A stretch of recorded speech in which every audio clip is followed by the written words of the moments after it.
মুসলিম জাহানের দ্বিতীয় খলিফা হজরত ওমর রাদিয়াল্লাহু তাআলা আনহু হেঁটে চলেছেন লাঠিতে ভর করে, সাথে তার একমাত্র অনুচর আসলাম। বয়সের ভারে নুজু হয়ে পড়েছেন এককালের সুঠাম শক্তিশালী ওমর। কে বলবে যৌবনে এই মানুষটি নিয়মিত কুস্তি লড়াই করতেন আর বাঘা বাঘা সব পালোয়ানকে নিমিষে হারিয়ে দিতেন। যুদ্ধের ময়দানে ত্রাস সৃষ্টি করে বেড়াতেন যে ওমর, তিনি আজ ঠিকমতো চলাফেরাও করতে পারেন না।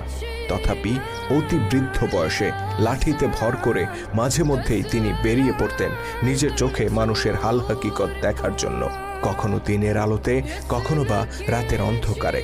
তেমনই একদিনের ঘটনা। হাঁটতে হাঁটতে মদিনা শহর থেকে বেশ দূরে একটি গ্রামে পৌঁছে যান ওমর রাদিয়াল্লাহু তাআলা আনহু। সেখানে একটি বাড়িতে উনুনের পাশে একজন নারীকে দেখতে পান তিনি। চুলায় পাতিল চড়িয়ে কি যেন সেদ্ধ করছেন। এদিকে তার পাশেই কয়েকটি শিশুকে কান্না করতে শোনা যায়। মহিলাটি কান্নারত শিশুদেরকে বারবার সান্ত্বনা দিয়ে বলছেন, এই তো আর একটু সবুর করো, খাবার প্রায় হয়ে এসেছে। কৌতূহলী ওমর অনুমতি নিয়ে মহিলাটির কাছে যান আর জিজ্ঞেস করেন বাচ্চাগুলো কেন কান্না করছে। ওই নারী হযরত ওমর রাদিয়াল্লাহু তাআলা আনহুকে আগে কখনো দেখেননি, যে কারণে তিনি মুসলিম জাহানের খলিফাকে চিনতে পারেন না। আগন্তুকের কৌতূহল দেখে তিনি বেশ বিরক্ত হন এবং বলেন, শিশুগুলো ক্ষুধায় কান্না করছে। ওমর রাদিয়াল্লাহু তাআলা আনহু জানতে চান উনুনে তিনি কি চড়িয়েছেন, খাবার প্রস্তুত হতে আর কত দেরি। মহিলাটি আরো বেশি বিরক্ত হয়ে বলেন, পাতিলে কিছুই নেই, শুধু পানি চড়িয়ে রেখেছি। বাচ্চাগুলোকে সান্ত্বনা দেওয়ার জন্য খাবার তৈরির ভান করছি। কাঁদতে কাঁদতে তারা একটু পরে এমনিতেই ঘুমিয়ে পড়বে।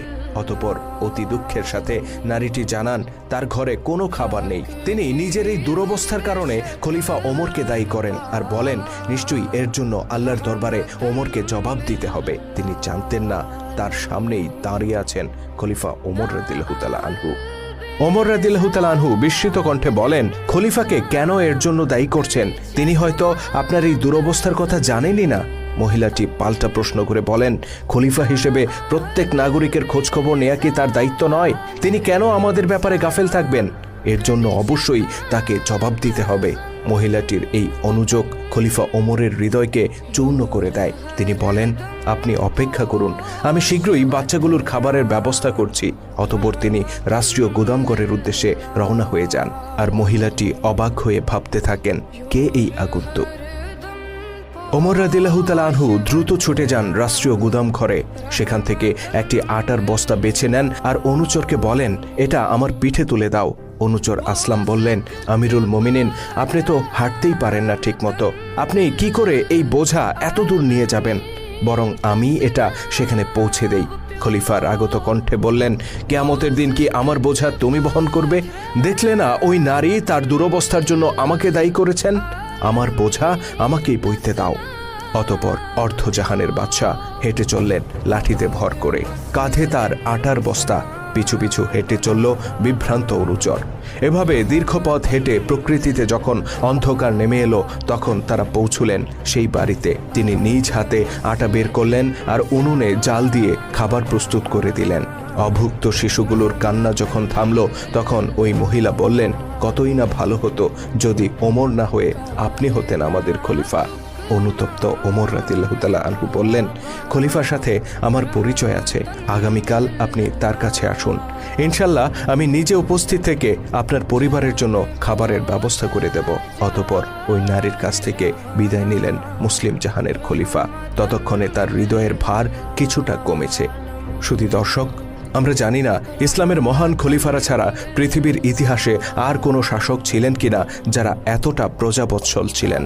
আমরা জানি না পৃথিবীতে ইসলাম ব্যতীত আর কোনো আদর্শ আছে কিনা যা অর্ধ পৃথিবীর বাদশার পিঠে আটার বস্তা তুলে দিয়েছিল। তবে আমরা এটুকু নিশ্চিত করে বলতে পারি, ইসলামের প্রকৃত আদর্শ আর সঠিক নেতৃত্ব যতদিন ছিল, ততদিন মুসলিম বিশ্বে প্রতিষ্ঠিত ছিল সাম্য আর মানবতা। অথচ আজ 1400 বছর পর আমাদের সমাজে সেই মহান জীবন ব্যবস্থাকে দেখা হয় অবজ্ঞার দৃষ্টিতে। আমরা নামাজ পড়ি আল্লাহর আইনে আর রাষ্ট্র চালাই ব্রিটিশদের আইনে।